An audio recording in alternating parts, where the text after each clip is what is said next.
On n'a rien à cacher, un podcast du collectif Rescapé. Bonjour Karim. Bonjour Hélène. Alors tout d'abord, merci d'avoir accepté de répondre à mes questions dans le cadre de notre podcast On n'a rien à cacher. Aujourd'hui, comme le dit le titre de ce nouvel épisode, à savoir « De l'enfer de la rue au salut en Jésus », nous allons évoquer ensemble ton histoire et notamment ta douloureuse expérience dans la rue. Mais avant d'entrer dans le vif du sujet, pour commencer Karim, peux-tu nous expliquer dans quel contexte familial tu as grandi ? Moi je viens d'une famille musulmane et quand ils sont arrivés en France, mes parents avaient la religion, mais ils avaient aussi la réalité d'une famille déchirée par la violence. Et j'ai vu ma mère sombrer dans la dépression très rapidement, jusqu'au jour où désespérée, ma mère va faire une première tentative de suicide, puis une deuxième et une troisième, et elle va être finalement internée à l'hôpital psychiatrique. J'avais beaucoup de questions sur le sens de la vie, beaucoup de réflexions sur la religion et sur Dieu, et finalement beaucoup de questions qui restaient sans réponse. Moi je priais, je demandais à Dieu d'intervenir quasiment tous les soirs dans la religion musulmane et ce que je connaissais de l'islam. Mais c'est comme si le ciel restait fermé. Penses-tu que l'environnement dans lequel tu as grandi a eu un impact sur toi ? Alors oui, l'environnement dans lequel on grandit a forcément un impact sur nous. Voilà, de mon côté, toute cette souffrance, toute cette violence, finalement, ça a imprégné en moi et ça a nourri en moi vraiment un sentiment d'injustice. Et très rapidement à l'école, j'ai également été confronté au racisme. Et puis j'ai très rapidement trouvé refuge dans la drogue à l'âge de 15 ans. Et puis comme c'était pas suffisant, l'alcool a pris également une place. Et puis c'était finalement de plus en plus fort et de plus en plus souvent. Alors petit à petit, tu es tombé dans la délinquance. Karim, peux-tu nous expliquer ce que ressent un jeune homme qui boit du matin au soir, qui se drogue et participe au trafic de drogue ? Ce que je ressentais au départ, pour moi, c'était beaucoup de culpabilité, beaucoup de honte. Et finalement, on s'enferme dans des apparences, on s'enferme dans des illusions, on se construit finalement une identité. Et moi, j'avais plus forcément d'espoir. Et c'est vraiment un enfermement qui a été progressif. Ton mal-être profond t'a poussé à chercher des solutions en Angleterre pour te sortir de cette spirale infernale. Peux-tu nous expliquer ce qui s'est passé là-bas ? Moi, j'avais vraiment envie de tout recommencer, repartir à zéro, laisser tout derrière moi. Et quand je suis arrivé en Angleterre, finalement, je me suis rendu compte que je pouvais pas tout laisser derrière moi, mais qu'il y avait beaucoup de choses qui étaient à l'intérieur de moi. Ces souffrances intérieures qui m'ont très rapidement, en Angleterre, ramené dans des consommations de drogue, ramené dans des consommations d'alcool.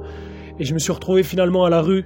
Et ça a été ma vie pendant quelques temps là-bas en Angleterre. C'était une expérience vraiment douloureuse et une expérience de brisement. À ce moment-là, Karim, toi qui étais de confession musulmane, qu'en était-il de ta foi ?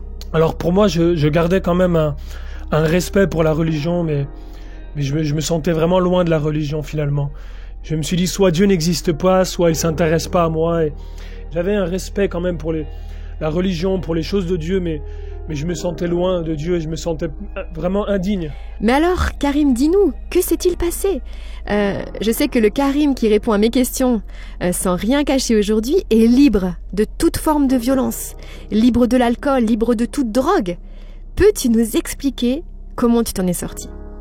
Finalement, je suis retourné en France et puis j'ai commencé un peu à errer, à vagabonder à droite à gauche, de gare en gare, de ville en ville, et puis j'ai vécu un peu comme ça de petites délinquances et de vols. Et ce qui s'est passé, c'est que moi, cette période-là, j'ai été arrêté par un rêve. Et dans ce rêve, finalement, je me suis vu partir en enfer. Et donc, suite à ce rêve, j'ai commencé vraiment à rechercher Dieu, à essayer de retrouver un petit peu le chemin de la religion musulmane, la religion de mes parents, finalement. Je sentais pas la présence de Dieu, je me sentais pas comblé, je me sentais pas rempli par la religion. Et c'est un chrétien qui m'a un jour offert une Bible. Et j'ai pris cette Bible par respect pour lui, je pensais pas la lire un jour. Et finalement, un jour, j'ai décidé d'ouvrir cette Bible. Et j'ai dit à Dieu, si t'existes, moi je veux te connaître en vérité. Et puis il y avait un panneau publicitaire sur lequel il était écrit « Si on ne cherche pas, on ne trouve pas ». Et c'était pour moi le point de départ de ma lecture de la Bible. Et j'ai commencé à découvrir la personne de Jésus. Je pensais au départ trouver la religion, mais j'ai découvert vraiment la personne du Christ. J'ai été bouleversé de découvrir que Jésus n'est pas venu fonder une religion, mais qu'il est venu justement pour guérir les cœurs brisés. J'ai compris ce jour-là que finalement Jésus est venu pour des gens comme moi. Et je peux vraiment dire la première fois que je me suis senti vraiment aimé, c'est vraiment en lisant les évangiles, en découvrant la personne du Christ. Et je sentais vraiment que j'avais de la valeur aux yeux de Dieu et à travers le regard de Jésus. Alors, si j'ai bien compris, tu es donc devenu chrétien Comment ta famille a-t-elle réagi en apprenant que tu quittais l'islam ? Je suis pas forcément devenu chrétien parce que j'ai décidé d'être chrétien, mais j'ai fait une vraie rencontre avec la personne de Jésus. Et lorsque j'ai cherché Dieu, c'est vraiment le Christ qui s'est révélé à moi. Ma famille a très mal réagi au départ parce que ça a été pris un peu comme une trahison. Lorsque ma mère m'a vu finalement être transformée, être libérée de la drogue, libérée de l'alcool, c'est elle qui m'a posé la question. Elle m'a dit « Karim, qu'est-ce qui s'est passé dans ta vie ?» Et je lui dis « Maman, c'est l'amour de Jésus qui m'a transformé. » Et au départ, elle s'est mise un peu en colère contre moi. Et puis on a eu des débats, des discussions c'était assez difficile au départ. Ma mère s'est convertie, elle a fait vraiment une expérience également avec la présence et l'amour de Dieu qui a bouleversé sa vie. Elle a été libérée de la dépression, libérée des médicaments. J'étais pas musulman qui est devenu chrétien, mais j'étais simplement quelqu'un qui était à la recherche de Dieu, qui avait besoin d'une transformation, qui avait besoin d'une délivrance et d'une libération intérieure. Et quand j'ai crié à Dieu, c'est vraiment la personne de Jésus qui m'a apporté cette libération et cette délivrance. Alors pour terminer, quel message aimerais-tu faire passer à celles et ceux qui t'écoutent aujourd'hui ? Qu'aimerais-tu dire à ceux qui sont embourbés dans la délinquance ? Qu'aimerais-tu dire à ceux qui vivent actuellement dans la rue ? Et quel message aimerais-tu laisser à ceux qui veulent tout recommencer ? La première chose, c'est qu'il y a de l'espoir, c'est que Dieu est capable d'amener une délivrance, d'amener une transformation radicale. Et finalement, quels que soient les péchés dans lesquels on est enfermé, quelle que soit la situation, les échecs et les problèmes dans lesquels on est enfermé, malgré tout, le regard que Dieu pose sur nous, c'est un regard d'amour. Parce que Jésus n'est pas venu fonder une religion et donner des règles à respecter, mais Jésus est venu manifester la grâce et l'amour de Dieu. Il est venu pour briser nos chaînes, il est venu pour nous rendre libres et pour révéler l'amour de Dieu dans nos cœurs. Jésus est capable de te donner une nouvelle identité, de reconstruire ta vie à partir de rien du tout. Et ce que j'aime avec Dieu, c'est qu'il est capable de prendre un vase brisé et non pas essayer de recoller les morceaux, mais de reconstruire complètement à nouveau.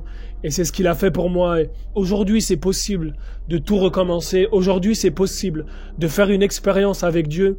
C'est simple comme une prière, en ouvrant son cœur, en disant « Seigneur, je te demande pardon pour la vie que j'ai menée sans toi jusqu'à aujourd'hui. Mais aujourd'hui, je reconnais que j'ai besoin de toi. J'ai besoin que ma vie, elle change.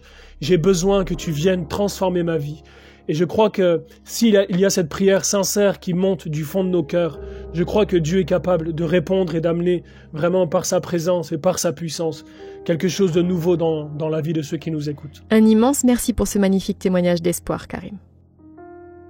C'était On n'a rien à cacher, un podcast du collectif Rescapé produit par Trésor Média.